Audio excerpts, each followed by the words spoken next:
누가복음 5장 1절로 11절 사이 말씀입니다. 누가복음 5장 1절로 11절 사이 말씀. 무리가 옹이하여 하나님의 말씀을 들을새 예수는 게네사렛 호숫가에 서서 호숫가에 두 배가 있는 것을 보시니 어부들은 배에서 나와서 그물을 싣는지라. 예수께서 한 배에 오르시니 그 배는 시몬의 배라. 육지에서 조금 뛰기를 청하시고 앉으사 배에서 무리를 가르치시더니 말씀을 마치시고 시몬에게 이르시되 깊은 데로 가서 그물을 내려 고기를 잡으라.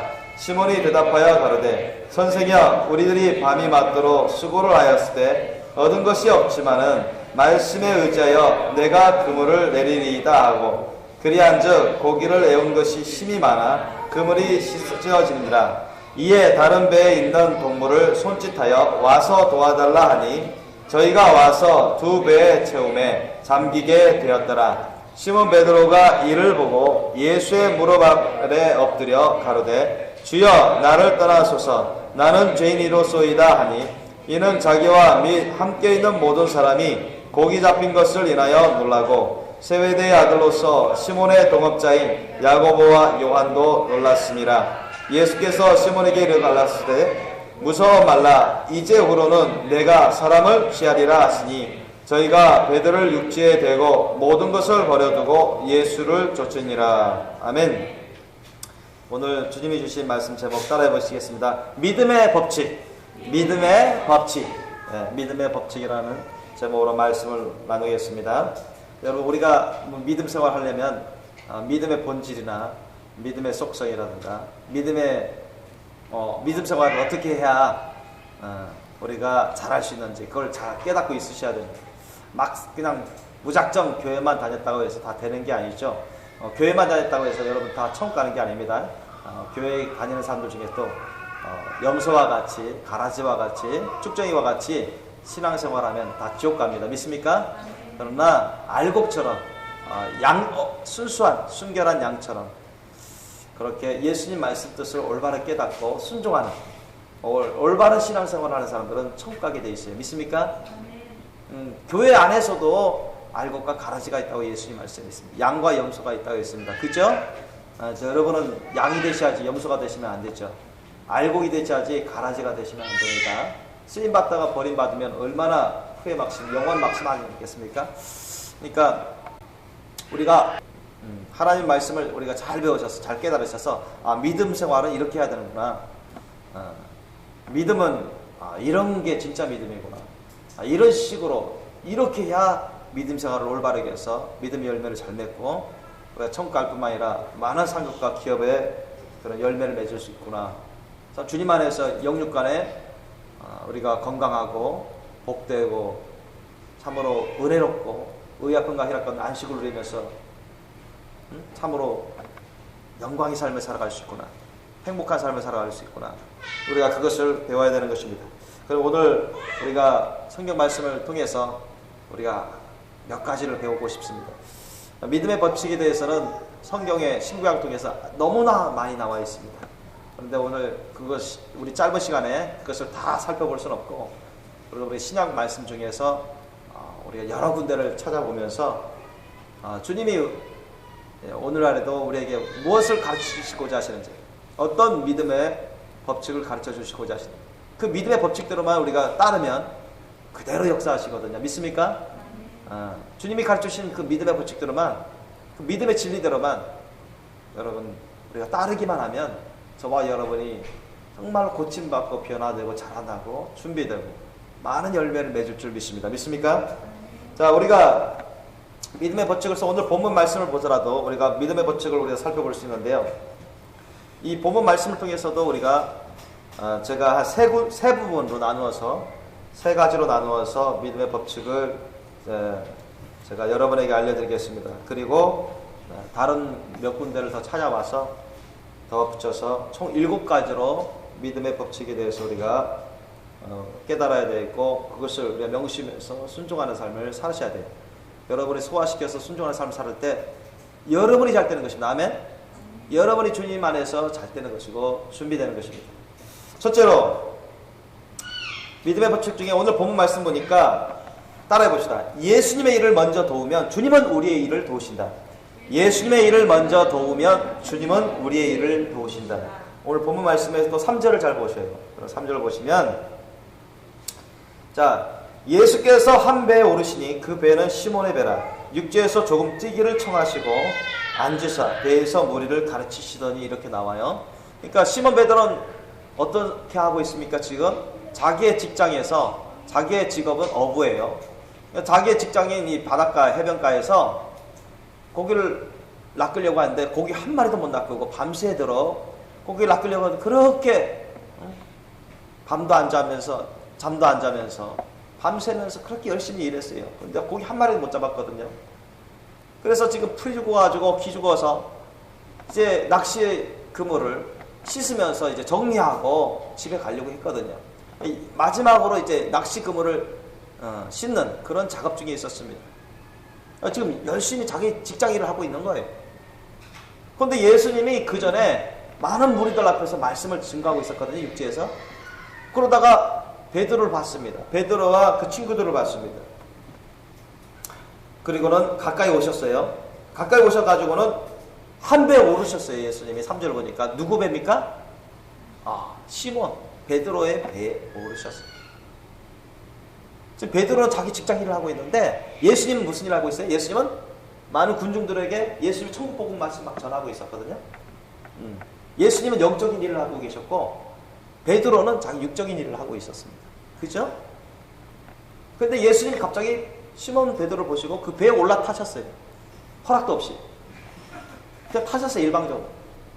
그리고는 뭐라고 합니까? 시몬 베드로에게 육지에서 조금 뛰기를 청하셨어요. 지금 열심히 이제 마무리 작업을 하면서 집에 가려고 했는데 예수님이 그냥 단도직입적으로 형제요, 시몬아, 배를 육지에서 좀 떠서 바닷가로 좀 나가자. 그렇게 청했으면 나가줄 수 있겠니? 그러니까 베드로가 화를 나지 않았어요. 나 바쁩니다. 나 지금 안 보이십니까? 내가 지금 열심히 내 일을 하고 있는데 왜 방해하십니까? 저기 가서 복음 증거하더라고. 저쪽에 가서 증거하시지 왜 나한테 와서 바쁜 사람을 방해합니까? 이런 말을 하지 않았습니다. 오히려 베드로는 자신의 직장인 그 배, 자신의 소유인 그 배를 사용해서 예수님께 제공합니다. 그래, 예수 타세요. 예, 알겠습니다. 원하십니까? 그렇죠. 제가 지금 일 다 끝나진 않았지만 예수님이 굳이 그걸 원하신다면 제가 배를 빌려드리고 조금 바닷가로 나가겠습니다. 그렇게 예수님 청에 그냥 응해줬어요. 보세요. 베드로는 깨닫고 빌려준 게 아니에요. 예수님이 뭐 하시려고 어떤 일을 지금 계획하고 계신지 베드로가 시몬이 그걸 다 이해하고 깨닫고 한 게 아니고 예수님이 부탁하니까 그냥 긍정으로 받아들여서 그냥 긍정으로 따르는 뿐이에요. 예수님, 단순히 예수님을 접대하는 그런 심령, 예수님을 섬기는 심령, 그렇게 예수님을 위해서 일을 했습니다. 그거 그리 어려운 일은 아니죠. 그죠? 근데 예수님은요, 기쁘셨어요. 예수님은 지금 시몬이 속에서 근심하는 걸 알고 계시고, 뭘 근심하느냐? 이 사람들은 부자가 아니에요. 가난한 사람들입니다. 하루 벌어서 하루 여러분 끼니를 깨워가는 아주 가난한 사람들입니다. 시몬이든 안드레든 요한이든 야고보든 가난한 어부들입니다. 그러니까 일을 계속해야만 그걸 벌어서 생활해가는, 자기들이 갖고 있는 것이 배 하나밖에 없어요. 낚시꾼. 그거 안 하면 굶어야 돼요. 쪼들립니다. 자신이 가지고 있는 그 소유, 자신이 지금 몸담고 일하고 있는 그 직장에서 예수님이 자신을 돕도록, 그 조그만이라도 돕도록 청했을 때 베드로는 선한 마음으로 예수님을 접대하는 마음으로 예수님을 위해서 그 청을 들어주었습니다. 그러나 예수님은 그것을 끝내지 않습니다. 예수님은 훤히 알고 계셔요. 아, 베드로, 요한, 야고보 이 사람들이, 이 형제들이 밤새 내내 고기 잡으려고 했는데 한 마리도 못 잡은 거 다 아셔요. 그래서 이 베드로를 위시해서 이 형제들이 얼마나 근심했겠습니까? 고기라도 좀 잡아야 석알비 벌어서 가족들 챙겨서 먹일 텐데 얼마나 고심하겠습니까? 한 마리도 못 잡았습니다. 그렇게 노력했는데도. 여러분, 이들은 어릴 적부터 어부 생활했습니다. 부모님 따라. 베테랑급이에요. 그런데도 밤새 내내 그렇게 땀 뻘뻘 흘리면서 잠도 못 자면서 고기를 잡으려고 했는데 한 마리도 못 잡았으니 얼마나 답답하겠습니까? 근심되는 거예요. 이들의 문제를 예수님이 다 훤히 꿰뚫어 보십니다. 그러니까 예수님이 많은 군중들에게 천국복음을 증거할 때 이들은 안중에도 없어요. 거기 지금 당장 목구멍이 포도청이라고 지금 당장 지금 굴판인데 거기에 별로 관심이 없잖아요. 시몬 베드로나 요한이나 야고보나 지금 먹고 살기가 바쁜데 지금 당장 이제 하루 벌이 해야 되는데 그것도 안 되는데 자꾸 거기만 관심 갖게 되고 거기만 신경 쓰게 되고 근심 걱정하는 거예요. 마음 한구석에는 예수님 말씀도 듣고 싶은데 아직까지는 생활의 일에 직장 일에 매여있는 그런 상황이 있습니다. 이 베드로, 시몬도 그렇고 요한도 야고보도 다 그래요. 그럼 이들의 문제를 좀 풀어줘서 영적인 일로 이끌어주면 이들이 정말 신실한 제자로 변화되고 잘 자라고 주님 닮은 사도들로 변화되겠다. 예수님 다 꿰뚫어 보신 거예요. 그래서 이들의 그릇을 아시고 청했던 것입니다. 이들의 그릇은 순수한 선한 마음이 있었고 순수한 마음이 있었어요. 예수님에 대해서 부정적인 마음이 없었어요. 예수님의 청은 옳은 청이고 좋은 청이고 긍정의 청이라. 예수님의 청은 얼마든지 우리가 할 수 있는 청이기 때문에 그냥 따랐습니다. 그러니까 예수님이 기뻐하셨어요. 그럼 말씀을 이제 마치시고 나서 시몬에게 말합니다. 이제 시몬의 필요를 채워주시고자 하십니다. 시몬의 필요를 채워주시고자 하십니다. 우리 전도할 때나 믿음 생활할 때 있죠. 그 하나님의 천국 복음 말씀이 하나님 말씀 뜻이 잘 먹혀드리려면 그 사람에게 지금 당장 급한 필요한 것을 채워줄 때 그들이 은혜 받고 말씀에 막 관심 갖게 되고 마음이 확 열리게 되고 주님께로 주님의 말씀 뜻으로 쏠리게 됩니다. 자기는 막 지금 궁한 문제 지금 시급한 문제 근심 걱정하고 그것 때문에 아무것도 못할 지경인데 예수님이 천국 보고 막 증거하고 예수님께 나오라면요 잘 이 한 길로 들었다가 한 길로 나가는 경우가 너무 많습니다. 마음에 잡히질 않아요. 바로 그런 상황인데 바로 예수님이 시몬의 지금 당장 필요한 것을 넘치도록 채워주시고 그를 영적인 진리의 길로 예수님의 제자의 길로 이끄시고자 하십니다. 그래서 시몬의 그런 도와주는 것을 기뻐 받으시고 이제 시몬의 필요를 채워주십니다. 그래서 우리가 사람으로서 의식주 생활 해야 되잖아요. 직장 생활도 하고 물질도 필요하잖아요. 그런데 여러분이 어떤 의식주 생활에 매여 있고 직장 생활에 매여 있고 물질 생활에 매여 있으면 절대로 여러분 예수님을 쫓아갈 수 없습니다. 믿습니까?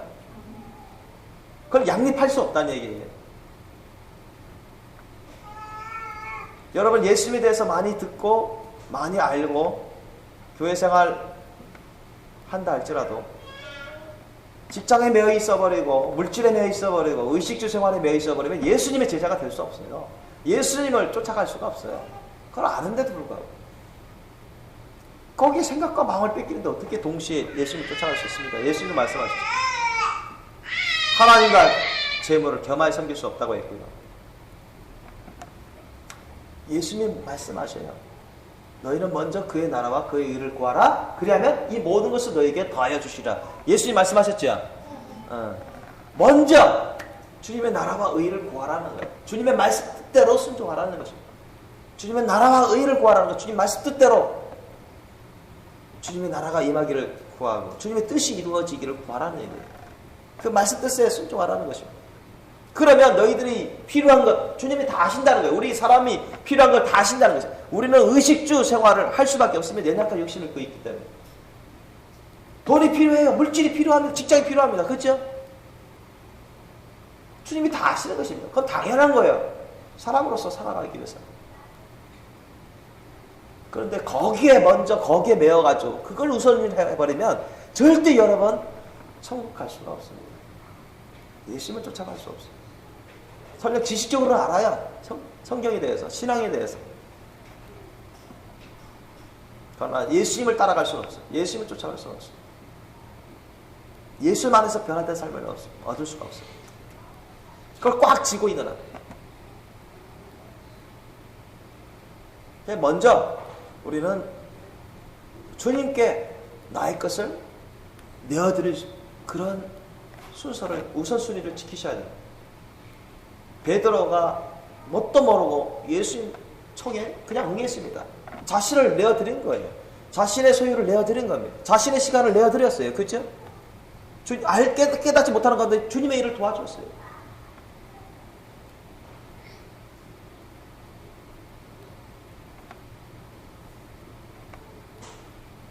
이제 예수님은 베드로를 축복해 주십니다. 5절 보세요. 4절 5절 보면 이제 예수님은 천국 복음의 말씀을 마치시고 시몬에게 축복해 주시려고, 복을 내려 주시려고 말씀을 하십니다. 명령을 하셔요.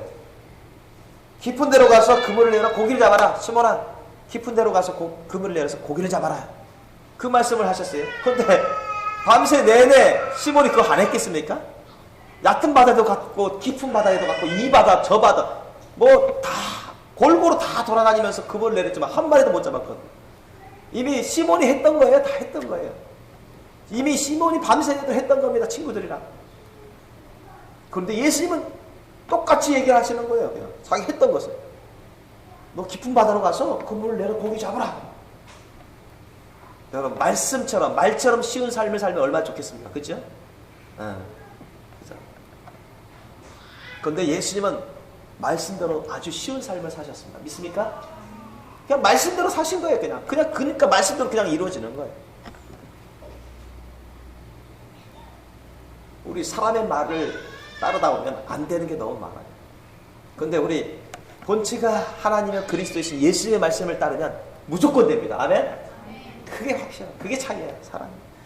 사람의 말은 믿을 바가 못 되고 우리 그리스도 예수님의 말씀은 절대 우리가 믿어야 되는 것입니다. 그래서 시몬은 참 아직까지 요 순간까지는 거듭남이 없었는데 거듭남이 없어요. 아직 예수님을 구주로 주님으로 영접하지 못한 상태입니다. 그러니까 훌륭한 선생님, 뭐 그리스도라는 소문을 듣고 훌륭한 선생님, 은혜로운 선생님, 그런 분인가 보다 해가지고 심령 한 구석에서는 예수님에 대해서 관심 갖고 듣고자 하는 부분이 있었지만 아직은 인격적으로 영적으로 거듭나서 구주로 주님으로 영접한 상태는 아닙니다. 그러나 이 순간에 이 사건을 통해서 그게 완전히 바뀌어버립니다. 시몬이 대답하죠. 5절 보세요. 선생이여, 우리들이 밤이 맞도록 수고를 했을 때 그렇게 이미 다 했습니다. 그런 고백이 있는 것입니다. 밤이 맞도록 새벽이 다 되도록 날이 밝도록 얻은 것이 없지만은 이건 고스란히 그냥 사실대로 고백한 거예요. 말씀에 의지하여 내가 그물을 내리리이다 했습니다. 아주 너무너무 중요합니다. 예수님 말씀에 의지해서 내가 그물을 내리겠습니다. 우리 예수님이 지금 그물을 내려서 고기를 잡으라고 했으니까 제가 했던 것이지만 예수님 말씀이기 때문에 우리 훌륭하신 선생님이신 예수님 말씀이기 때문에 제가 한번 딱 믿고 그분을 내리겠습니다. 이런 말씀이에요. 그렇게 해보겠습니다. 짜증내지 않았어요. 의심하지 않았습니다. 그래서 우리가 믿음의 법칙 중에 두 번째로 제가 전해드릴 것은 따라해봅시다. 예수님 말씀에 의지해서 따르면 그대로 역사하신다. 예수님 말씀에 의지하여 따르면 그대로 역사하신다. 아멘. 여러분 예수님 말씀대로 그대로 따라해보세요. 그냥 그대로 다 됩니다. 믿습니까? 안 되면 그건 비정상입니다. 예수님 말씀은 진리이기 때문에 그대로 갑니다. 그대로 돼요. 그러니까 베드로도 아직 거듭나기 전인데 그냥 따라했어요. 그냥 훌륭한 선생님이시니까 선생님 말씀 한번 믿어보자. 내가 다 해봤던 거지만. 그런데 어떻게 됐습니까? 따라 해봤어요. 예수님 말씀 의지해가지고 한번 믿어보자. 따라 했습니다. 그러니까 예수님 말씀대로 그냥 역사가 나타나는 거예요. 6절 보세요. 그리한즉 고기를 내온 것이 심히 많아 그물이 찢어지는지라. 7절 이에 다른 배에 있는 동물을 손짓하여 와서 도와달라 하니 저희가 와서 두 배의 채움에 잠기게 되었더라.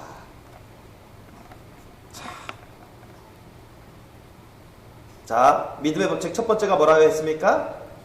예수님의 일을 먼저 도우면 주님은 우리의 일을 도우신다. 두 번째, 예수님 말씀에 의지해서 따르면 그대로 역사하신다. 자, 세 번째입니다. 세 번째, 믿음의 법칙 세 번째에.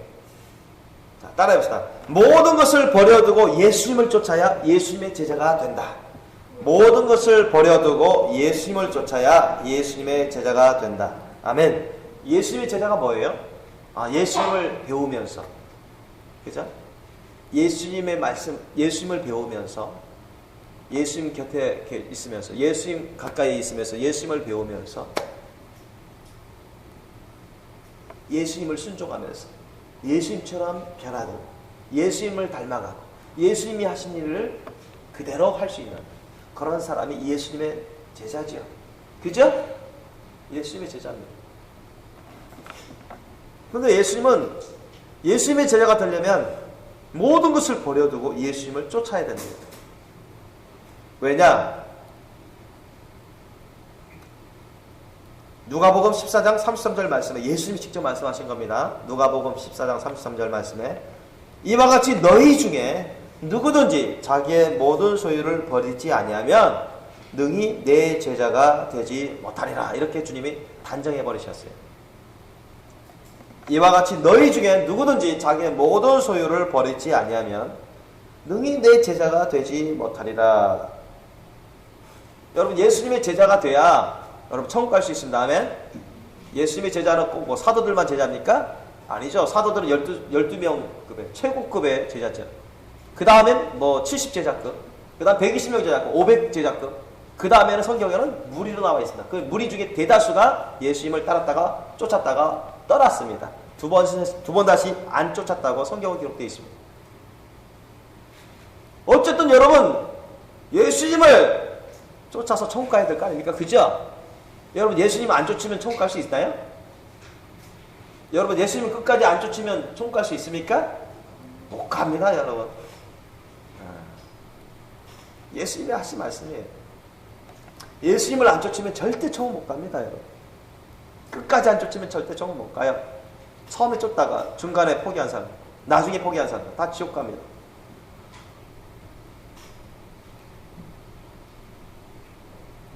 누구든지 자기를 부인하고 자기 십자가를 지고 나를 쫓지 아니하면 나에게로 올 수 없다고 예수님 말씀하셨어요.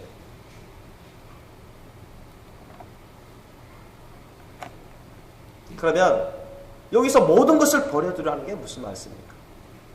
모든 것을 버려두. 우리가 가지고 있는 우리에 관련된 모든 것을 다 내팽개쳐버리고 그냥 예수님만 따라가야 그게 예수님이 제자가 되나? 그런 뜻입니까? 아내도 내팽개쳐버리고 남편도 내팽개쳐버리고 자녀들도 내팽개쳐버리고 모든 거 다 내팽개쳐버려서 그냥 예수님만 쫓아가야만 그게 예수님이 제자가 되고 천국 갈 수 있느냐? 그런 뜻인가요? 그렇지는 않죠.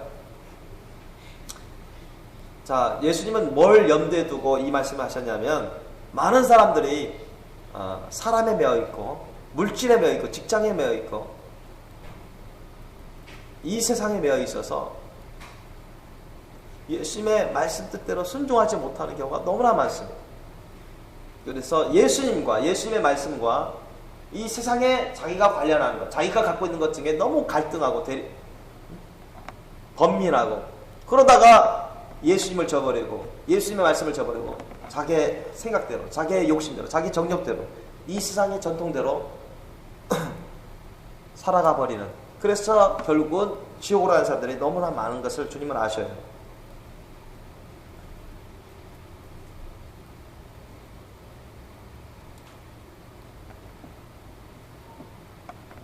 우리가 예수님을 택할 것인가? 아니면 나에게 있는 것을 택할 것인가? 나에 관련된 것을 택할 것인가? 그 중에서 여러분은 예수님을 택해서 예수님을 따라야만 천국 갈 수 있는 준비가 된다는 얘기입니다. 아멘? 여러분의 직장과 예수님을 사이에서 여러분 직장을 택하시겠습니까? 예수님을 택하시겠습니까? 예수님을 택하셔야 됩니다. 여러분의 재산, 모아놓은 재산하고 예수님을 택하라고 하면 뭘 택하겠습니까? 예수님을 택해야 됩니다. 여러분의 남편과 아내, 여러분의 자녀들과 예수님을 사이에서 어느 걸 택하겠냐 하면 여러분 뭘 택하겠습니까? 우리는 내 자신도, 남편도, 부인도, 자녀도 다 부인하고 예수님을 택할 수 있으셔야 됩니다. 아멘? 그래야 예수님의 제자가 되는 거예요.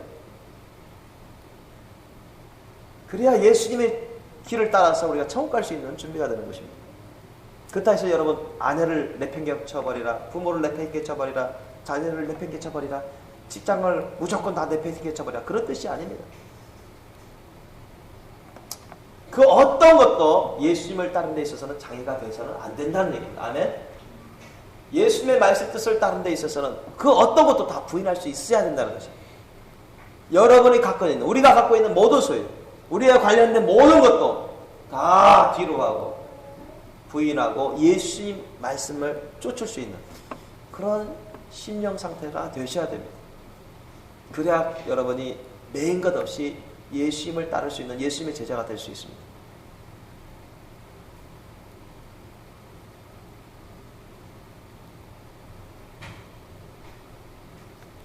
그렇지 않고 사람들이 갖고 있는 그 소유로 인해서, 사람들이 관련되어 있는 그것으로 인해서 예컨대 사람에게 매여 있거나 재물에 매여 있거나 돈에 매여 있거나 직장에 매여 있거나 자신의 소유에 매여 있거나 자기 육체에 매여 있으면 예수님을 쫓을 수가 없습니다. 예수님의 진정한 제자가 될 수가 없죠. 그래서 주님은 그 모든 것이 우상이 될 수도 있고 그 모든 것이 매여서 장애가 되어서 주님을 쫓지 못하도록 만드는 장애물이 될 수 있기 때문에 그것을 아시는 주님께서 이 말씀을 하신 거예요. 너희들이 모든 것을 다 버려두고 모든 것을 다 부인하고 나를 쫓을 수 있어야만 내 제자가 된다. 믿습니까? 저는 성경 말씀, 예수님 말씀을 여러분에게 풀어드린 겁니다. 모든 것을 버려두고 예수님을 쫓아야 예수님의 제자가 된다. 여러분 가운데 그 어떤 것도 우상이 되어서는 안 됩니다. 여러분 육체가 우상이 되어서도 안 되고 여러분 목성이 우상이 되어서도 안 되고 여러분 남편도 아내도 부모도 자녀도 여러분의 돈이나 직장도 우상이 되어서는 안 되는 것입니다. 주님이 원치 않는 거라면 과감없이 끊어야 돼요. 주님이 말씀이라면 모든 걸 부인하고 주님의 말씀대로 순종할 수 있는 그런 심령이 되셔야 됩니다. 그래야 여러분이 예수님의 제자가 됩니다. 믿습니까? 여러분 예수님의 제자가 되셔야죠. 그렇죠? 예수님의 제자가 돼야 천국 가는데요. 예수님의 제자가 돼야 거룩한 신부의 길로 갈 수 있는데 모든 것을 버려두고 예수님을 쫓으시길 예수님으로 축원합니다. 다시 말씀드리면 모든 것을 다 부인하고 예수님을 쫓을 수 있기를 예수님으로 축원합니다. 모든 것을 다 여러분 뒤로 하고 예수님을 쫓을 수 있기를 예수님으로 축원합니다. 그렇지 않으면 그런 것들이 여러분의 발목을 잡을 것입니다. 여러분의 영혼육을 잡을 것입니다. 예수님을 쫓는 것을 막을 것입니다. 부딪힐 거예요. 그것이 여러분이 영적으로 준비하는 데 있어서, 영적으로 변화되고 준비하고 열매 맺는 데 있어서, 예수님의 제자의 삶을 살아가는 데 있어서 큰 장애가 되고 말 것입니다. 여러분, 부모님을 사랑하고 공경하고 아내 남편을 사랑하고 공경해야 됩니다. 자녀들을 사랑하고 돌봐야 돼요. 직장도 주님 안에서 충실하게 해야 돼요. 주님 안에서 합당한 직장 생활을 해야 되죠. 그러나 주님이 어떤 상황에서 어떤 말씀을 하시든 여러분 다 받아들이고 따를 수 있는 그 심령이 되셔야 됩니다. 아멘. 그래야 여러분이 준비될 것입니다. 주님이 주신 모든 소유, 여러분, 저와 여러분이 갖고 있는 모든 소유는, 저와 여러분이 갖고 있는 모든 것은 다 누가 주신 것이죠? 하나님이 주신 거 아닙니까? 그죠? 뭐 하러 주신 겁니까? 우리 마음대로 살라고 주셨어요? 그건 아니죠? 주님이 주신 그 모든 은사들, 모든 소유는 다 주님이 원하시듯 사랑의 열매를 맺도록, 성령의 열매를 맺도록, 주님 맡기신 사명을 감당할 수 있도록 하기 위해서 우리에게 일정 기간 동안 맡기신 거예요.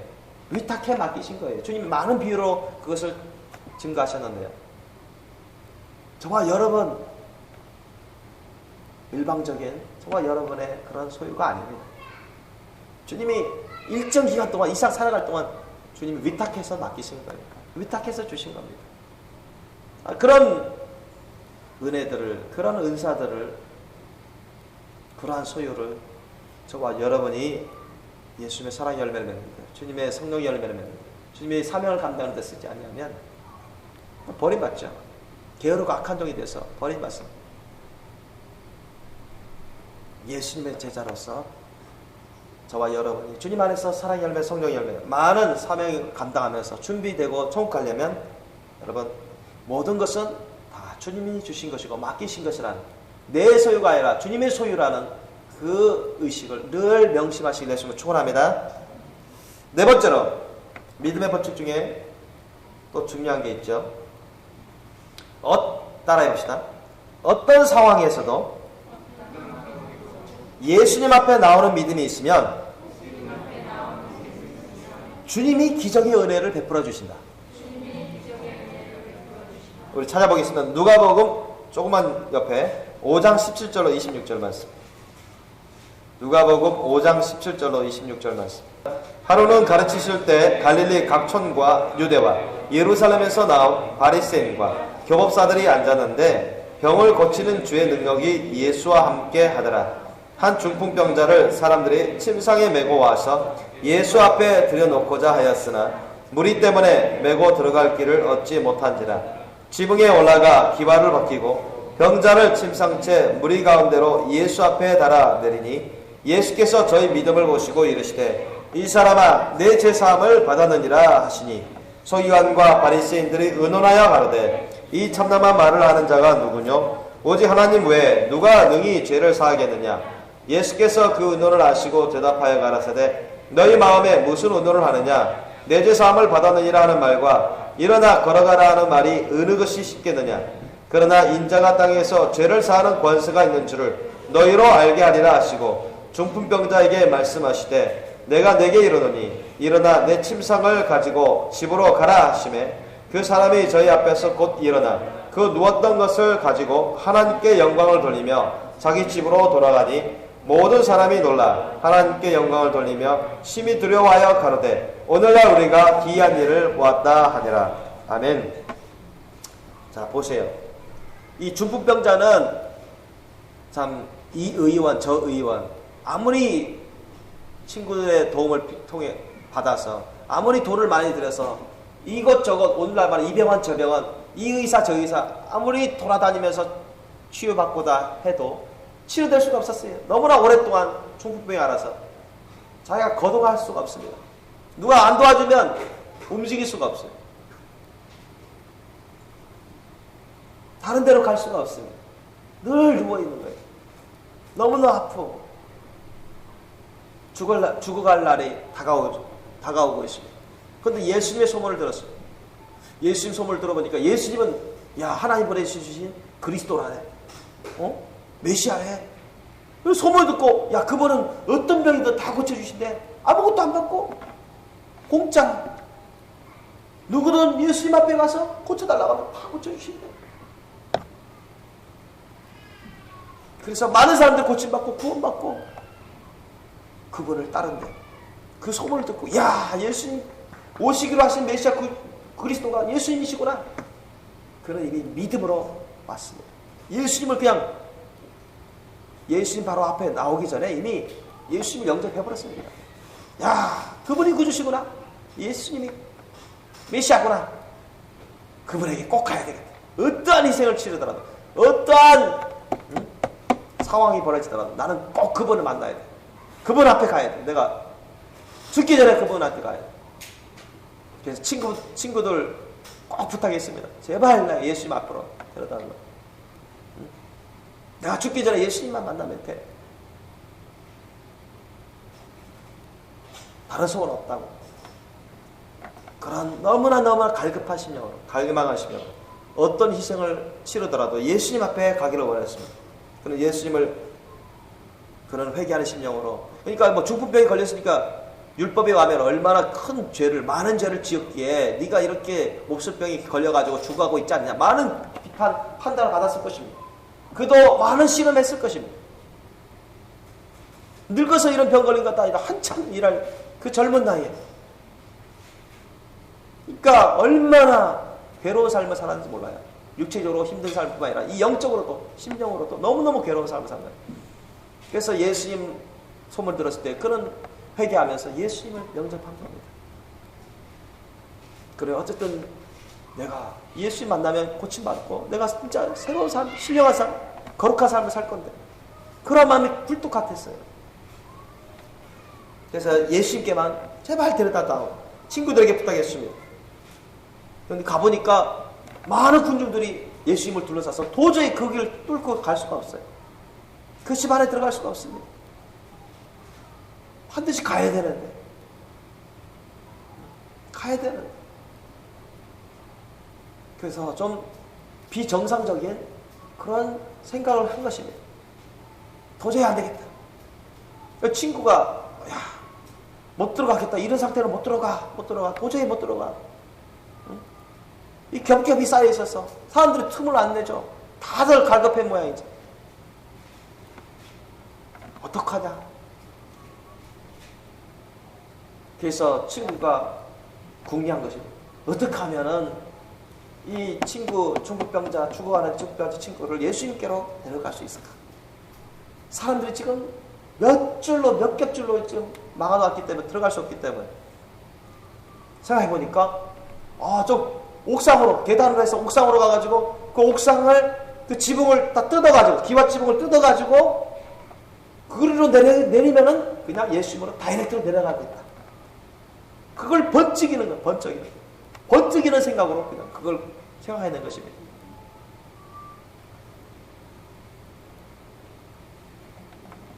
만약 그렇게 하면 어떻게 되겠습니까? 집주인이 난리 나죠. 지붕을 뜯어가지고 먼지 다 떨어지면서 지붕을 뜯어놓으니 지붕이 무너질 수 있다는 그런 근심 걱정과 또 집을 훼손시키는 거잖아요. 큰 피해를 주는 거잖아요. 이게 도의적인 면에서는 안 되는 거예요. 도덕적인 면에서는 안 되는 거예요. 사람들이 아우성 치겠죠. 주인이 보통 주인 같으면 가만히 있겠습니까? 막으려고 할 것입니다. 그런데 이들은 사람의 이성을 초월하는 생각을 해냈습니다. 우리는 무조건 예수님에게만 나가면 돼요. 예수님에게만 나가면 이 집의 기와 지붕을 뜯어서라도 그걸 피해 주더라도 나는 여한이 없다. 만약 집주인이 뭐라고 하면은 내가 그것을 얼마든지 갚아주겠다. 그 이상을 내가 지불하겠다. 그러한 각오로 친구들이나 그 중풍병자나 다 그러한 신령을 예수님께 간절했습니다. 사람들이 어떻게 비난하든 비판하든 안중이 없었어요. 그들은 오직 예수님만 초점이 맞췄습니다. 예수님에게만 나가려고 했습니다. 어떤 피해도 어떤 손해도 다 그들은 갚을 그런 마음의 준비가 되어 있었습니다. 그럴 때 여러분 예수님이 인정하십니다. 예수님이 여러분 이들을 비판하지 않으셨어요. 오히려 예수님은 이들을 기쁘게 받아주셨어요. 아마 주위의 사람들이 막 소리치고 웅성웅성 했을 것입니다. 집주인도 거기 내려오라고 왜 거기 올라가서 뜯으려고 하느냐고. 그러나 그들은 포기하지 않았습니다. 예수님께만 나아갈 수 있다면 어떤 희생도 그들은 갚으려고 했습니다. 그때 예수님이 20절 보니 예수께서 저희 믿음을 보시고 이르시되 이 사람아 내 죄 사함을 받았느냐. 이미 그는 회개를 한 상태예요. 예수님을 영접한 상태였습니다. 알려준 것입니다. 내 죄 사함 받았다. 응? 넌 이제 이 죄에서 해방된 자다. 그렇게 괴로워하지 않아. 얼마나 괴로워하는 사람인지 몰라요. 그리고 예수님은 이 중풍병자의 중풍병도 고쳐주십니다. 네 침상을 들고 일어나 걸어가라. 집으로 가라. 그 말씀 떨어지니까 떨어지자마자 이 중풍병자는 거의 오랫동안 알아 누워서 죽어가고 있었는데 순식간에 병이 나와버리고 침상을 들고 집으로 가버렸어요. 하나님께 영광 올려드리면 얼마나 놀라운 역사가 납니까? 세상 어떤 사람들도 고칠 수 없어서 여러분 저와 여러분에게 늘 예수님께 나아가는 그런 갈망한 갈급한 불일 듯한 그런 심령이 있으셔야 됩니다. 날마다 여러분 주님을 찾아가십시오. 아멘. 주님 앞에 나아가기에 힘쓰십시오. 아멘. 늘 주님을 생각하셔야 돼요. 이 중풍병자는 예수님 오시기 전까지 예수님의 앞에 나오기 전까지는 늘 예수님 생각한 겁니다. 예수님 앞에 가려고. 예수님 생각으로 가득해요. 예수님 앞에 나아가는 것 생각으로 가득합니다. 예수님만 만나려고 하는 생각으로 가득해요. 예수님의 도움을 받으려는 생각으로 가득합니다. 그런 마음 생각으로 가득해요. 저와 여러분도 늘 예수님의 이름을 부르며 예수님 앞에 나아가서 예수님의 이름을 부르면서 예수님께 도움을 구하시길 예수로 축원합니다. 그러면 주님께서 다 들으시고 우리의 믿음을 보시고 주님께서 놀랍도록 기적을 베풀어 주십니다. 다섯 번째로 여러분 믿음의 법칙 중에 우리가 다섯 번째로 살펴볼 부분은 예수님의 말씀을 구하여 의지하는 믿음이 있으면 주님은 말씀을 주시고 그대로 역사하신다. 이번에는 우리가 예수님으로부터 말씀을 구하는 겁니다. 예수님의 말씀을 구하여 예수님이 말씀하시기 전에 우리가 먼저 예수님의 말씀을 구하여 의지하는 믿음이 있으면 주님은 그 말씀을 주실 뿐만 아니라 그 말씀을 의지하는 믿음을 보시고 그대로 역사하십니다. 우리 누가복음 7장 2절로 10절 말씀 보시기 바랍니다. 누가복음 7장 2절로 10절 말씀. 어떤 백부장의 사랑하는 종이 병들어 죽게 되었더니 예수의 소문을 듣고 유대인의 장로 몇을 보내어 오셔서 그 종을 구원하시기를 청한지라. 이에 저희가 예수께 나와 간절히 구하여 가로되 이 일을 하시는 것이 이 사람에게는 합당하니이다. 저가 우리 민족을 사랑하고 또한 우리를 위하여 회당을 지었나이다 하니 예수께서 함께 가실새 이에 그 집이 멀지 아니하여 백부장이 벗들을 보내어 가로되 주여 수고하지 마옵소서. 내 집에 들어오심을 나는 감당치 못하겠나이다. 그러므로 내가 주께 나아가기도 감당치 못할 줄을 알았나이다. 말씀만 하사 내 하인을 낫게 하옵소서. 저도 남이 수하에 든 사람이요 제 아래에도 군병이 있으니 이더러 가라 하면 가고 저더러 오라 하면 오고 제 정도로 이것을 하라 하면 하나이다.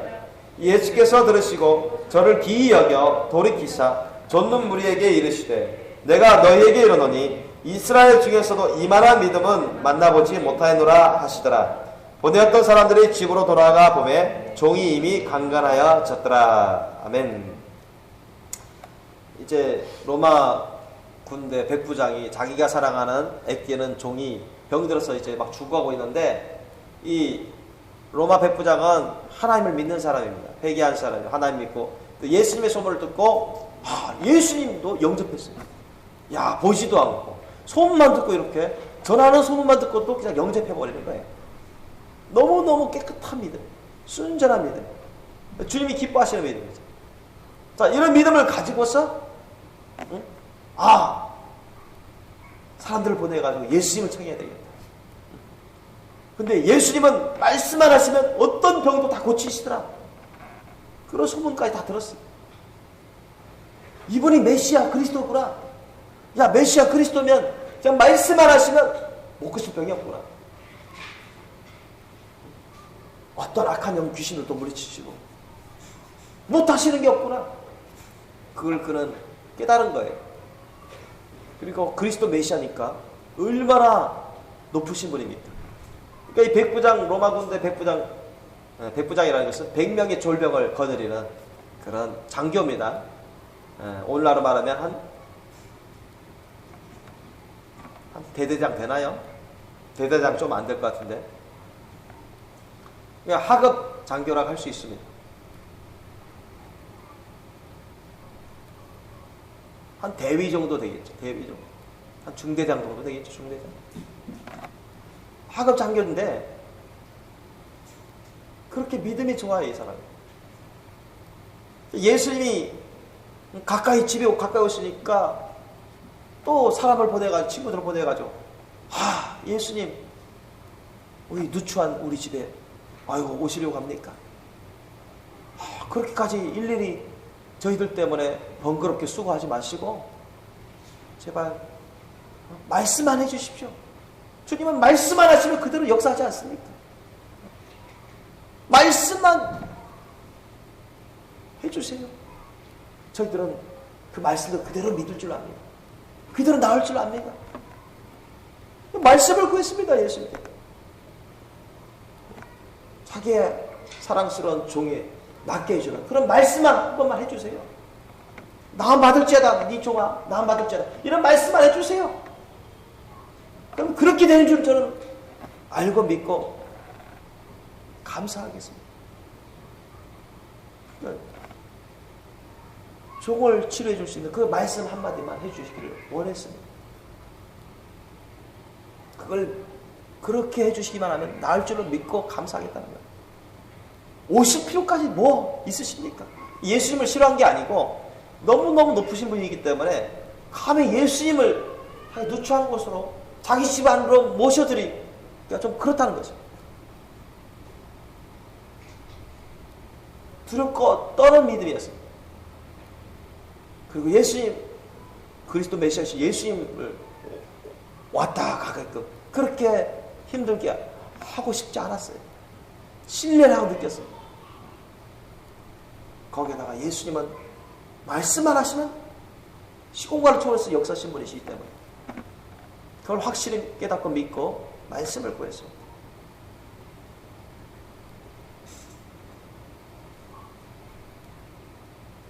그러니까 예수님은 굳이 가지 않으셨어요. 그래 가라. 그 종이 나음 받았다. 이와 같이 짤막한 말씀을 주님은 그 친구 벗들에게 전해줬습니다. 진짜 가보니까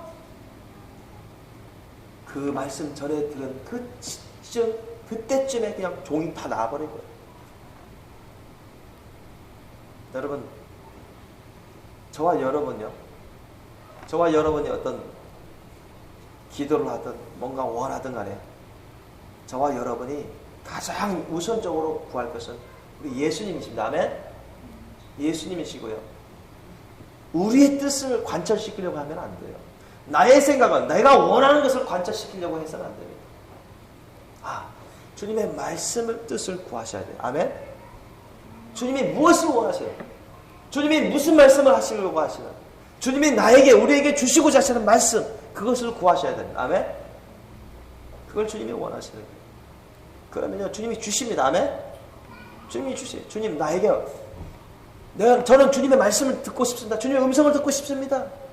나에게 뭐라고 말씀하시겠습니까? 나에게 어떤 음성을 들려주시겠습니까? 나에게 무엇을 원하십니까? 여러분 그런 기도를 하셔요. 아멘? 내가 원하는 것만 그냥 해달라고 하지 마시고 물론 주님은 주님 안에서 우리가 선한 것을 원할 때, 구할 때 주님도 그것을 말씀해 주시고 채워주십니다. 그러나 우리가 가장 우선적으로 우리가 구할 것은 주님의 원하시는 말씀 뜻입니다. 주님의 원하시는 말씀. 그리고 나서 우리가 주님 안에서 우리가 정당한 필요한 것들, 바로 이 백부장처럼 그런 것을 우리가 구할 때 여러분 주님의 말씀을 구하십시오. 주님의 말씀을 구하세요.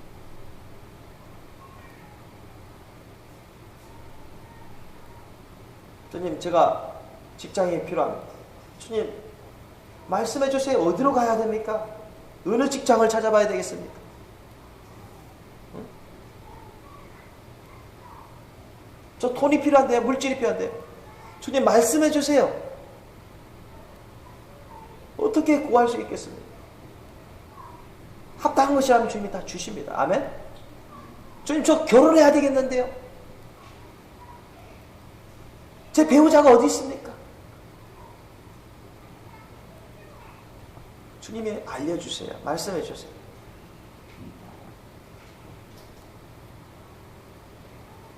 제가 예전에 신학대학 중앙대 졸업하고 나서 신학대 편입해가지고 공부하는데 이제 등록금과 생활비가 아르바이트가 끊겨가지고 생활비와 등록비가 막혔으면 또 부모님께 가족들에게 손 내밀 수는 없고 이게 방학 기간이니까 한동안 아무런 응답이 없어요. 내가 아무리 애쓰고 힘쓰고 해도 마땅한 진짜 딱 마땅한 주님 안에서 합당한 그런 아르바이트 자리나 파트타임 잡이 없었습니다. 내가 구할 수 없었어요. 그래서 제가 때를 섰죠. 금식 기도하겠다고. 한 며칠 동안 굶으면서 그렇게 금식 기도하듯이 그냥 누워 있었어요. 그래서 주님께 때를 뜨면서 주님, 저에게 직장 안 주십니까? 저에게 뭐 아르바이트 자리라도 파트타임 잡이라도 안 주십니까? 그거 안 하면 내가 또 이거 휴학해야 되는데.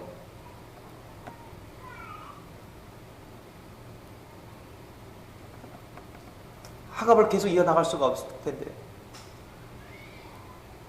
그래서 때를 쓸 때 한 3일 가까이 먹지 않으면서 그렇게 때를 쓰면서 누워서 주님과 씨름을 했습니다.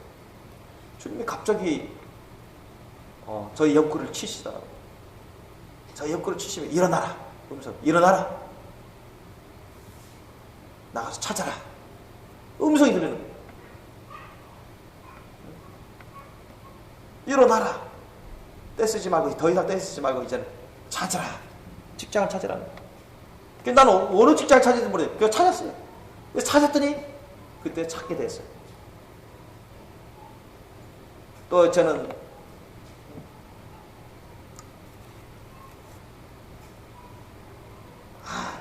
참 나이가 30이 다 되도록 결혼하고 싶은데 결혼할 사람이 없어요. 주위에서는 맞선을 보라고 여기저기서 막 오고 맞선을 몇 번 봤지만 마음에 드는 사람도 없고. 주님은 목회 선교 뜻을 주셔가지고 제가 사명자로 저를 부르셨는데 교회도 개척하라고 하는데 아니 나는 나 혼자뿐이고 가족 식구들도 아직 겁난 사람들도 없고 물질 모아둔 것도 거의 없고 참 답답했어요. 나이는 먹어가죠. 또 결혼하고 싶고 또 결혼 안 하면은 목회 선교의 목회자로서 내가 할 자신이 없어요. 도와줄 배필이 필요했어요. 주님께 막 그때 때를 썼죠. 주님 여기저기서 맞선 보라고 계속 지금 말이 오고 그러는데 저는 주님이 정하신 그런 배우자를 만나고 싶습니다.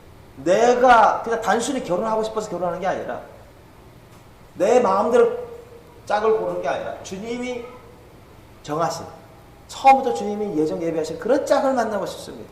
그런데 저는 누군지 모릅니다. 그리고 나이는 먹어가고 주님의 일도 해야 되는데 열심히 교회도 개척해야 되는데, 목회 선교 열심히 해야 되는데, 지금 이 상황에서는 답이 없습니다. 지금 요번에도 선을 봤는데 아닌 것 같고, 또 이제 앞으로 선도 몇 사람 봐야 되는데 보기도 싫고, 어떡합니까? 주님, 언제까지 저의 배우자 될 사람을 연결시키지 않으시랍니까? 그래서 막 떼쓰면서 이렇게 기도했다고요. 계속 기도했습니다. 근데 주님께서 계속 성령으로 기름 부어주고 감동하시면서 계속 심령에서 음성대, 조금만 해서, 좀만 참아라, 좀만 참아라. 금방 너 아내 될 사람 만나게 된다. 막 그런 음성을 들려주시는 거예요.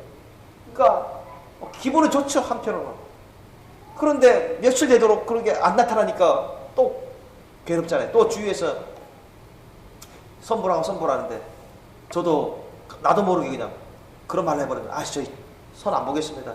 기도했더니 주님께서 음성을 들려주셨는데, 조금만 있으면 배우자 될 사람 만난다 합니다. 그래서 선볼 사람 다 안 봤어요, 그 다음부터. 그래서 기다리고 있었거든요. 그런데 희한한 방법으로 우리 이순자 사모님을 만나게 됐어요. 영어 동호회를 통해서 만나게 된 거예요. 처음에 생각지도 못했어요. 그러면서 하나씩 우리 이순종 사모님이 저하고 나이는 8살 차이 나지만 주님께서 증거를 보여주시는 거예요. 영육간의 그런 증거들을 보여주시면서 이 자매가 내가 준비한 너의 여자, 내 배우자, 그런 것을 확실하게 증거해 주시기 때문에 내가 거절할 수가 없어요. 거부할 수가 없고, 성령이 그렇게 놀랍도록 역사하시기 때문에 확실한 증거를 잡고 우리가 약혼하고 결혼할 수 있게 됐던 것입니다. 그래서 주님의 음성을 구했습니다. 주님의 말씀을 구했다고요.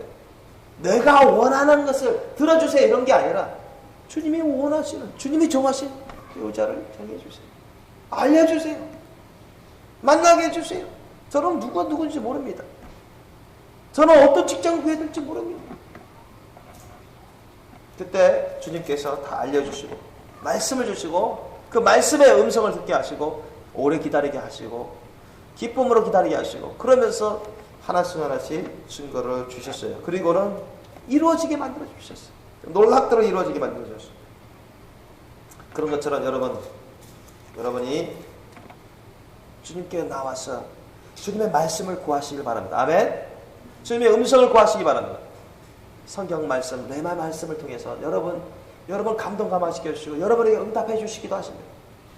여러분의 심령의 음성을 통해서, 아니면 귀를 통해서, 직접 음성을 통해서 여러분 말씀을 주시기도 하십니다.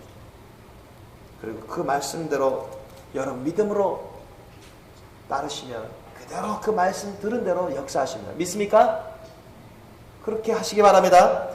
자, 믿음의 법칙 중에 이번 6번째로 여러분에게 알려줄 부분은 무엇인가 하니, 따라해봅시다. 예수님은 우리에게 죽음을 초월한 믿음을 요구하신다. 예수님은 우리에게 죽음을 초월한 믿음을 요구하신다. 아멘. 누가복음 8장 22절로 25절 말씀 찾아보시기 바랍니다. 누가복음 8장 22절로 25절 말씀. 하루는 제자들과 함께 배에 오르사 저희에게 이르시되 호수 저편으로 건너가자 하시매, 이에 떠나 행선할 때 예수께서 잠이 드셨더니 마침 광풍이 호수로 내리치매 배에 물이 가득하게 되어 위태한지라. 제자들이 나와 깨워 가로되 주여 주여 우리가 죽겠나이다 한데, 예수께서 잠을 깨사 바람과 물결을 꾸짖으시니 이에 그쳐 잔잔하여지더라. 제자들에게 이르시되 너희 믿음이 어디 있느냐 하시니, 저희가 두려워하고 기이 여겨 서로 말하되 저가 뉘기에 바람과 물을 명함에 순종하는고 하더라. 아멘. 여러분, 예수님은 선하신 모든 뜻대로 주님은 행하시는데요, 세상 우주 만물 모든 피조물들을 주님은 다스리십니다. 그 말씀으로 다스리시요. 아멘. 하물며 광풍과 풍랑도 주님은 말씀 한마디면 그들을 얼마든지 제압하고 잔잔하게 하실 수 있는 분이십니다. 믿습니까? 바로 그 예수님을 제자들은 옆에 모시고 계셨습니다. 옆에 모시고 있었어요. 본체가 하나님의 구주이신 예수님 바로 옆에 계신데 뭐 죽는 거 두려워합니까? 그죠? 예수님이 모시던 주님의 말씀 선한 뜻대로 다 챙겨주시고 주님이 책임져 주시는 분이신데 뭘 두려워하냐고. 주님은 이것을 테스트하신 것입니다, 여러분. 일부러 주님은 제자들을 이끌고서 바로 풍랑과 강풍 가운데서도 제자들이 어떠하는가 주님이 테스트하시고 이들을 가르치기 위해서 바로 호수로 데리고 가신 것이죠. 그리고 광풍, 풍랑이 일어나도록 주님이 허락하셨어요. 그런데 제자들은 다 죽을까봐 두려워 떨었습니다. 응? 예수님이 깨어나서 자기를 도와주지 아니하시면 죽을 줄로 생각했습니다. 다 빠져가죠. 주님은 그걸 원하시는 게 아니에요. 여러분, 주님이 지금 배에서 육신이 피곤해서 주무시더라도 주님은 영은 깨어 있습니다. 믿습니까? 다 알고 계신 거예요. 어린이 다 알고 계신 겁니다. 저와 여러분이 무슨 배고플 때든, 저와 여러분이 아플 때든, 저와 여러분이 물질이 필요할 때든, 직장이 필요할 때든, 배우자 문제 때문에 힘들 때든, 가족 인간관계 문제로 힘들 때든 주님이 다 아시네. 다 아세요. 잠잠하고 계신 것 같지만, 안 듣고 계신 것 같지만 아닙니다, 여러분. 다 보고 계시고 다 알고 계십니다. 믿습니까? 우리가 심지어는 생명의 위협을 당할 때도 주님은 그 자리에 계십니다. 믿습니까? 다 계셔요. 우리가 핍박받을 때도 예수님은 그 자리에 계십니다. 믿습니까? 계십니다. 다 보고 계십니다. 우리가 그런 위협이나 환란, 칼이나 기근, 그런 가난과 물질의 궁합, 없는 것 때문에 우리가 근심 걱정하고 두려워 떠는 것, 그걸 주님이 원하시지 않습니다. 우리 항상 어떤 근심 걱정도 다 버리고 어떤 두려움도 다 버리고 예수를 믿고 의지하고 안식하기에 주님 안에 거할 수 있도록 안식하면서 거할 수 있기를 원하십니다. 20대 후반이었습니다. 캐나다 밴쿠버로 단기 선교 여행 갔는데 여기 김포공항에서 도쿄 나리타 공항까지는 잘 갔어요. 대한항공으로. 그런데 문제가 된 것은 일본 나리타 공항에서 일본 제일 비행기 타고 싸다고 친절하다고 그거 타고 밴쿠버로 딱 출발했는데 한 20분인가 30분 정도 갔나요? 갔더니 그냥 비행기가 무슨 휴지 조각처럼 막 엄청 태평양 쪽으로 추락하는 거예요. 이게. 뭐 잘 가던 비행기가 한 20-30분 정도 갔나요? 갔더니 막 비행기가 막 휴지 조각처럼 막 왔다 갔다 하더니 막 그냥 꼬꾸라지듯이 막 추락하는데 그 얌전하고 친절하던 일본 사람들이 한두 명이 아니라 앞뒤에 있는 사람들이 안전벨트 다 벗으면서 막 괴성을 지르는 겁니다. 죽겠다고. 뭐 일본말 하니까 나 못 알아듣겠어요. 나는 뭐 간단히 인사말밖에 모르니까 일본말은. 그 얌전하던 일본 사람들이요. 뭐 한두 명이 아니고 막 아웃을 치는 거예요. 이거 뭐. 괴성 지르면서. 왜냐면 비행기가 뭐 2-3초, 5초 정도 떨어진 게 아니라 몇십 초 떨어졌거든요. 엄청 올라갔다가 그게 막 하늘에 대기권에 어떤 바람에 부딪혀가지고 막 흔들리더니만 그냥 꼬꾸라지니까 막 그게 막 한 요정태 구운 게 아니라 막 그냥 꼬꾸라졌어요. 막 밑으로 떨어졌어요. 그러니까 그 앞쪽에 있는 사람들이 막 밑으로 서 있죠. 그 배가 침몰하면 막 기울어지잖아요. 그런 것처럼 비행기가 완만하게 기울어진 게 아니라 막 엄청 기울어져가지고 떨어지니까 그 방송도 없고 안내 방송도 없고 그러니까 이게 몇십 초 간 것 같아요. 막 그러니까 사람들이요 아우성 쳤습니다. 막 들고 일어나요. 괴성질입니다. 그러니까 나는 이거 사탄의 시험인가 하나님의 테스트신가 나는 궁금해가지고 그냥 기도할 수밖에 없겠더라. 나는 또 그 순간은 이렇게 하다가 추락해서 대부분 사람들이 죽는다고 하던데 그렇게 되는 건가? 그러면서 혹시 이 비행기가 그럴 건가? 그러면 나는 아마 이대로 떨어지면은 아마 1시간이나 2시간 후에는 뉴스에 나오겠지. 한국에 누구 또 사상자 중에 한 명이 들어갔다고. 내가 그 사람 중에 한 사람이 되지 않을까. 그 생각도 했습니다. 근데 어쩔 수 없다. 이 사람이 나 낙하산도 없고 그냥 그 비행기 떨어지는 비행기 그냥 앉아있기 때문에 벗어날 수 없기 때문에 뾰족할 수가 없어요. 그냥 기도할 수밖에 없어요. 그래서 제가 기도했습니다. 우리 예수님 부르면서 제가 기도했어요. 다른 사람들은 다 웃어치고 막 그런 대부분 일본 사람들이었는데 예수님 부르셨어요. 주님, 제가 주님이 이끄심 받아서 제가 캐나다로 가고 있는데 이렇게 저를 도중에 이렇게 바다에 추락시켜서 죽이려고 이런 비행기 타게 하셨습니까? 제가 20대 후반에 이렇게 죽으면은 저보다는 주님 큰 손해 아닙니까? 주님이 뜻하신 바가 있어서 저를 훈련시키시면서 진짜 많은 목회 선교에 열매를 맺으려고 하시는 건데 또 주님이 저의 주님이고 저 안에 성령님이 계시고 주님이 저를 절대 보호하시는데 제가 주님을 의지해서 주님의 이름으로 기도합니다. 주님의 원하시는 대로 또 제가 원하는 대로 주님 말씀 뜻에 따라 합당한 기도를 하기 때문에 주님이 들어주십시오. 예수님이 정말 우리의 구주와 주님이라는 걸 보여주세요. 성령님이 내 안에 계시고 제가 주님의 종이라는 것을 주님께서 증거해 보여주십시오. 예수님의 이름으로 기도드릴 때 주님께서 역사해 주셔서 이것이 다시 정상되도록 이 비행기가 정상되도록 돌아오게 해주세요. 그 기도를 드렸다고요. 모든 것을 주님께 맡기고 어떻게 되든 주님의 뜻으로 알고 제가 기도드립니다 하고 예수님의 이름으로 기도드렸습니다. 그랬더니 조금 있으니까 그 구름 밑으로 내려왔어요. 이미 엄청 올라갔다가 구름 밑으로 내려와가지고 바다도 쭉 멀리서 보일 정도인데 그 다음에 샥 올라가더라고요. 그러니까 사람들이 막 안심에 쉬 하면서 다시 자리에 앉고 아마 그거는 내가 기억으로는 뉴스에는 안 나왔나 봐요. 신문에는 안 나왔나 봐요. 근데 제가 이제까지 수십 번 비행기 탔는데 그 처음이었어요. 그러니까 너무너무 아찔한 순간이었어요. 잘못했으면 그냥 추락할 뻔했어요. 그래서 그때 당시 제 믿음은 죽음도 불사하는 믿음이었어요. 제가 죽어도 주님 뜻으로 알겠습니다. 죽으나 사나 주님 뜻으로 알고 그러나 주님 잘 아십시오. 제가 이 세상 이대로 죽어서 천국 가버리면 주님 막대한 손해가 있을 것입니다. 주님 믿고 저는 천국 가겠지만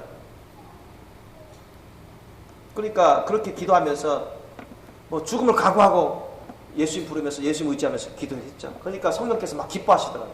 기뻐하시면서 강하고 담대하라고 저한테 아니했습니다. 그러면 이거는 비행기 추락할 것이 아니구나. 내가 죽을 것이 아니구나. 주님이 테스트 하시는구나. 그런 믿음이 오더라고요. 그리고 얼마 있지 않아서 비행기가 정상적으로 올라갔습니다. 여러분, 주님은 저와 여러분에게 약한 믿음을 원하시는 게 아닙니다. 죽음을 초월한, 죽음보다 강한 믿음을 원하십니다. 믿습니까? 여러분, 생명과 인생을 주님께 다 드리는 믿음을 주님이 원하십니다. 믿습니까? 그럴 때 여러분, 우리가 우리 영혼적 생명소의 인생을 주님께 다 드리고 죽음도 각오하는 믿음으로 갈 때 여러분 흔들림이 없습니다. 믿습니까? 어떤 상황이 있어도 여러분 흔들림이 없어요.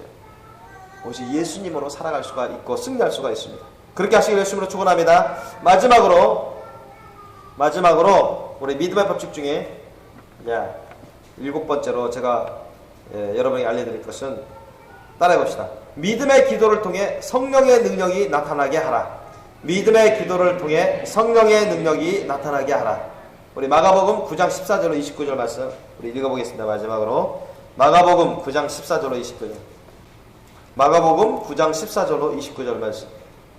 저희가 이에 제자들에게 와서 보니 큰 무리가 둘렀고 서기관들이 더불어 변론하더니 온 무리가 곧 예수를 보고 심히 놀라며 달려와 문안하거늘 예수께서 물으시되 너희가 무엇을 저희와 변론하느냐. 무리 중에 하나가 대답하되 선생님, 벙어리 귀신 들린 내 아들을 선생님께 데려왔나이다. 귀신이 어디서든지 저를 잡으면 거꾸러져 거품을 흘리며 이를 갈며 그리고 파리하여 가는지라. 내가 선생의 제자들에게 내어 쫓아달라 하였으나 저희가 능히 하지 못하더이다. 대답하여 가라사대 때 믿음이 없는 세대여 내가 얼마나 너희와 함께 있으며 얼마나 너희를 참으리요. 그를 내게로 데려오라 하시매 이에 데리고 오니 귀신이 예수를 보고 곧 그 아이로 심히 경련을 일으키게 하는지라 저가 땅에 엎드러져 굴며 거품을 흘리더라. 예수께서 그 아비에게 물으시되 언제부터 이렇게 되었느냐 하시니 가로되 어릴 때부터니이다. 귀신이 저를 죽이려고 불과 물에 자주 던져나이다. 그러나 무엇을 하실 수 있거든 무리를 불쌍히 여기사 도와주옵소서. 예수께서 이르시되 할 수 있거든이 무슨 말이냐. 믿는 자에게는 능치 못할 일이 없느니라 하시니 곧 그 아이의 아비가 소리를 질러 가로되 내가 믿나이다. 나의 믿음 없는 것을 도와주소서 하더라. 예수께서 무리에 달려 모이는 것을 보시고 그 더러운 귀신을 꾸짖어 가라사대 벙어리 되고 기먹은 귀신아 내가 내게 명하노니 그 아이에게서 나오고 다시 들어가지 말라 하시매 귀신이 소리 지르며 아이로 심히 경련을 일으키게 하고 나가니 그 아이가 죽음같이 되어 많은 사람이 말하기를 죽었다 하나 예수께서 그 손을 잡아 일으키시니 이에 일어서니라. 집에 들어가심에 제자들이 종용이 묻자오되 우리는 어찌하여 능히 그 귀신을 쫓아내지 못하였나이까. 이르시되 기도 외에 다른 것으로는 이런 유가 나갈 수 없느니라 하시니라. 아멘. 일곱 번째 제가 말씀드린 게 믿음의 기도를 통해서 성령의 능력이 나타나게 하라 이것입니다. 제가 예전에 여러분에게도 말씀드린 바가 있죠. 몇 년 전에 했습니다. 제가 아무 이유도 없이 아주 아팠어요. 머리가 아프고 나중에는 몸까지 마비되는 것 같았어요. 잠도 못 자요. 그래서 너무너무 씨름하고 막 그러니까 우리 이순조 사모님이 그런 경우가 다 처음인데 너무너무 씨름해서 잠도 못 자고 본인도 못 자고 막 그러니까 괴로워하니까 또 마비되어 가고 그러니까 참 이상하다 해서 병원에 가보라고 약 사먹어 오라고. 난 도저히 안 되겠다. 나는 예수님 믿는 자고 성령님이 내 안에 계시고 예수님은 어떤 병도 다 고쳐주시는데 내가 뭐하러 병원 가고 약 먹냐. 난 이제까지 그렇게 하지 않았는데. 그런 믿음이 있었습니다. 그러다가 힘들지만 기도해야 되겠다. 그래서 누운 상태로 기도를 한 20분 정도 한 것 같아요. 누운 상태로 또는 침대 위에서 이렇게 무릎 꿇고 한 20분 정도 기도했는데 별 반응이 없어요. 계속 아파요, 머리가. 마비돼요. 그러니까 그런 상태로도 힘들어요. 도저히 안 돼요. 집사람이 또 병원에 가든가 또 약을 먹든가 해서 나가라고. 됐다고. 나는 그런 걸 원치 않는다고. 도저히 안 되겠다 싶어서 이제는 단단한 각오를 했어요. 뭐냐면 주님께 그렇게 얘기를 했어요. 주님, 제가 이제 기도하겠습니다. 제가 아까 침대 위에서 누워서 또는 대충 꿇어앉아서 대충 기도했는데 제가 죄송합니다. 제가 쉽게 병 고침 받으려고 그랬습니다. 제가 바닥에 내려앉아서 꿇어앉아서 제가 기도 좀 드리는데 제가 나을 때까지 기도하겠습니다. 그랬습니다. 나을 때까지 기도하겠습니다. 밥 먹지 않고 기도하겠습니다. 낫기 전에 밥 먹지 않겠습니다. 제가 굶더라도 며칠이라도 굶겠습니다. 제가 이거 안 나으면 저는 모든 걸 다 취소해서라도 기도하는데 전념하겠습니다. 나을 때까지 기도하겠습니다. 제가 그렇게 고백했습니다. 주님께. 주님, 제가 하루든 이틀이든 3일이든 잠도 안 자고 기도하겠습니다. 아무것도 먹지 않고 기도하겠습니다. 다른 일 하지 않고 기도하겠습니다. 이건 낫게 해주셔야 제가 목회 선교 다른 일도 할 거 아닙니까? 잠도 못 자는데 아무것도 못 할 판인데 지금 어떻게 하겠습니까? 주님, 모든 걸 다 희생하고 모든 걸 다 제껴두고 죽는 한이 있더라도 제가 기도하겠습니다. 그렇게 해서 기도했습니다. 단단한 각오로 기도했습니다. 어떤 사람하고도 만나지 않겠고 어떤 모임에 또 낳기 전에 스톱. 다 연락해서라. 스톱. 제대로 못하니까. 밥도 안 먹고 오직 기도에만 몰두하겠습니다. 전념하겠습니다. 그래서 사실 그런 각오로 제가 며칠이고 몇 주가 오고 그렇게 하려고 했었어요. 마음은 그랬습니다. 그렇게 해서 주님 낫게 해주세요. 내가 주님의 일을 하죠. 다른 주님의 일을 다른 일을 하죠. 그래서 열심히 기도했어요. 그냥 주님만 생각하고 낫게 해달라고 계속 한 40분인가 1시간인가 기도했어요. 물 끓고. 그런데 그 40분인지 1시간인지 내가 자기 기억은 안 나지만 막 집중해서 막 몰두해서 기도하니까 막 모든 걸 다 쏘아부어서 기도하니까 다른 건 다 제껴두고 그러니까 뭐 기도하는 게 나중에 보니까 40분인가 1시간 정도 가까이 됐는데 40, 50분 정도 됐는데 한 느낌으로는 한 10분, 20분밖에 안 된 것 같아요. 그러니까 그렇게 막 땀 흘리면서 기도했어요. 그러니까 갑자기요. 하늘에서 공중에서 주님의 음성이 들려요. 귀를 똑똑히 들었어요. 아들아, 다 나았다. 아들아, 다 나았다. 그 말씀이 딱 들려요. 이 귀로. 이번에 신령이 아니라 귀로 들려서. 아들아, 다 나았다. 딱 그 말씀 딱 들려요. 음성. 그러니까 신기하게 그 말씀 딱 들으니까 신기하게 이 머리에 통증이 싹 사라져버렸어요. 그리고 이 마비가 싹 사라졌어요. 너무너무 신기하고 깨끗하게 나와버렸어요. 그래서 내가 하도 웃겨가지고 기뻐가지고 웃으면서 자는 우리 이순혁 한번 깨워가지고 여보 주님이 지금 내 기도에 응답하셨어? 다 나았대! 이 말씀 하셨어. 그런데 그 말씀 딱 끝나자마자 그 아프던 거 샥 사라져버렸어. 제가 그 자리에서 증거했어요. 여러분, 우리가 의심하지 않고 불태진의 믿음의 기도를 하면 주님이 반드시 들어주신다. 믿습니까? 반드시 여러분 어떤 귀신도 악한 영, 사탄 마귀도 다 떠나가게 되고요. 어떤 병도 다 고침받습니다. 세상에 고칠 수 없는 불치병이라 하는 병도 다 고침받습니다. 믿습니까? 여러분 끝까지 모든 걸 각오하고 모든 걸 희생할 것을 각오하고 주님 안에서 합당한 것을 불태진으로 믿음의 기도를 끝까지 하십시오.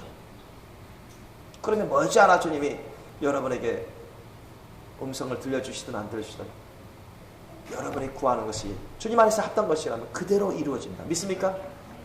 그런 믿음의 기도를 하셔야 됩니다. 예수님 말씀하셨어요. 믿는 자에게는 눈치 못함이 없다. 할 수 있거든요. 무슨 말이에요? 믿는 자에게는 눈치 못함이 없다. 저는 그때 당시 그런 믿음이 있었어요.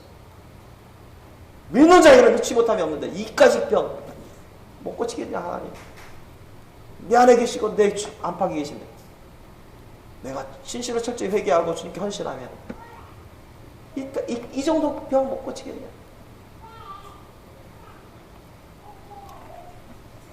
기도를 통해서 얼마든지 주님은 모든 병을 다 고쳐주시는 분이십니다. 믿습니까? 그러한 믿음의 자세로 제가 기도를 했어요. 그런 기도를 하니 여러분 병고침 받는 것입니다. 병고침 받는. 그 외에 또 많은 병고침이 있었지만 참 그때가 참 신기했어요. 참 신기했어요. 오늘 이 본문 말씀에도 보니까 귀신에게 오랫동안 잡혀가지고 귀신 들려서 죽어하는 그런 어린 아들, 그런 어린 아들을 데리고 와서 예수님께 고쳐달라고 합니다. 제대로 된 믿음은 없었지만 간절히 부르짖어서 주님께 기도해요. 믿음 없음을 도와주십시오 하면서 믿음을 달라고 하면서 기도해요. 여러분 이런 사람의 기도도 여러분 예수님이 다 들어주시잖아요. 저와 여러분이 의심하지 마시고 어떤 희생도 각오하고 죽을 것을 각오하고 주님께 매달려서 기도하십시오. 주님 안에서 합당한 것이라면 다 이루어지게 됩니다. 주님의 때와 주님의 방법으로 놀랍도록 이루어질 것을 여러분 믿으시고 열심히 믿음 생활하시기 예수님으로 축원합니다. 기도하시겠습니다.